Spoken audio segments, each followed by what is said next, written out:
far doing their job quite well, redirecting lava away from or around the town. Here is where I have geolocated the new lava flows to so far, indicating that molten rock has rapidly covered an area of 2.23 square kilometers.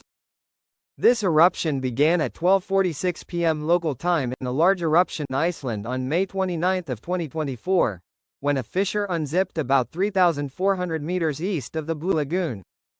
Within 10 minutes, this fissure had expanded to a kilometer in length, expanding both towards the northeast and the southwest.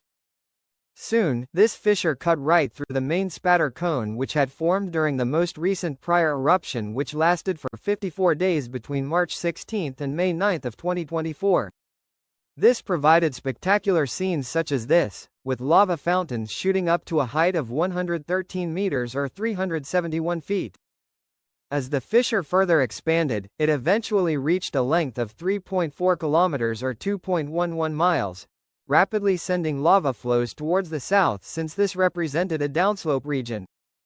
I estimate that lava effusion peaked at a rate of around 1,100 cubic meters per second, with the current eruptive rate already decreasing. This is not all that unexpected, considering that each one of the prior 7 Reykjanes Peninsula eruptions since 2021 started with their strongest lava effusion, which then slowly but surely decreased over time until an eruption ended.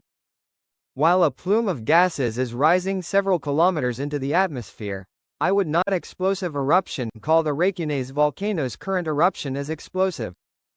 Part of the reason we are seeing dark gray plumes that might be incorrectly interpreted of ash is that this represents oil products which paved roads are comprised of melting and then boiling as lava passes over them. However, the southernmost part of the fissure has actually produced intermittent weak ash plumes, likely due to interaction of magma with groundwater in that sector. Part of the reason the current lava flow seems to have such a high speed when compared to prior recent eruptions is that a section of fissure ran through the edge of the Hagafell Hill, causing lava once erupted to be accelerated by the force of gravity.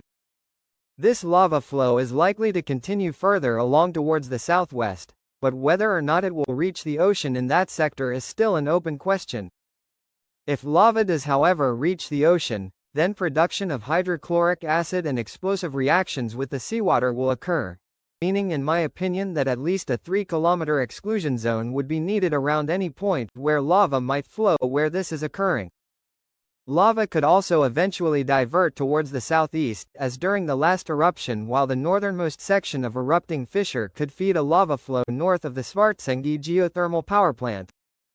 Thankfully, no one other than the construction workers and engineers stabilizing and expanding the dirt lava barriers are still in Grindavik, as the town was evacuated a full 106 minutes before the eruption commenced.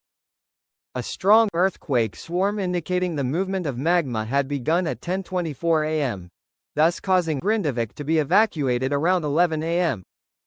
It thus only took 2 hours and 22 minutes from the onset of activity for an eruption to commence. It is unclear how long the current eruption will last, but you should expect to see eruptive activity drop by at least 75% in the next 24 hours.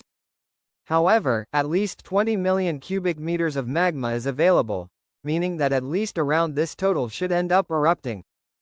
As a final note, I would like to thank my new patron James Madison Bevis for supporting this YouTube channel.